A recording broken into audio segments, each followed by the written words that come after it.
గొప్పలు చెప్పుకోవచ్చు కానీ అతి చేస్తేనే ట్రోలర్స్కి చేతి నిండా పని ఇచ్చినట్లు అవుతుంది. ఇదే చేసి అడ్డంగా బుక్ అయింది బాలీవుడ్ బ్యూటీ ఊర్వశి రౌతేల. సెల్ఫ్ డబ్బా కొట్టుకోవచ్చు కానీ మరి ఇంతలానా?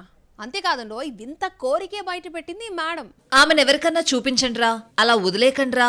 ఊర్వశి రౌతేల చేసిన కామెంట్స్, పనులతో నెటిజన్స్ ఆమెపై క్రియేట్ చేస్తున్న మీమ్స్ ఇవి. రీసెంట్ టైమ్స్ లో మేడం సినిమాలతో కన్నా కాంట్రవర్షియల్ కామెంట్స్, పోస్టులు చేస్తూ వార్తల్లో నిలుస్తోంది. సెల్ఫ్ డబ్బా కొట్టుకునే క్రమంలో అడ్డంగా బుక్ అయిపోతోంది.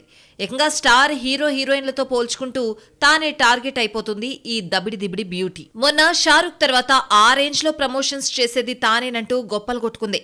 అప్పుడు ఆడేసుకున్నారు నెటిజన్లు. ఆ తర్వాత తమన్నాను టార్గెట్ చేసింది.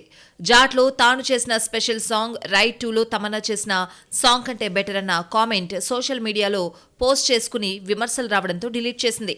అంతకుముందు గేమ్ చేంజర్ టైంలో కియారా అద్వానీతో సై అంటే సై అంది. ఈ ఏడాది తొలి 100 కోట్ల హీరోయిన్ తానే అంటూ డబ్బా బజాయించింది.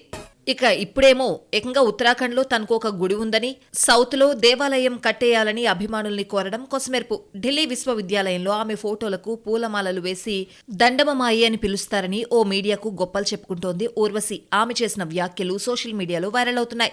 ఈ వీడియోను చూసిన నెటిజన్లు దీన్ని పిచ్చంటారా, ఆమెకు చిప్ పోయిందంటూ, మైండ్ ఖరాబ్ అయిందంటూ కామెంట్స్ చేస్తున్నారు. మేడం ఇంత ట్రోలింగ్ ఇప్పటికైనా గ్రహించి సెల్ఫ్ డబ్బాలు తగ్గించుకుంటే బెటర్.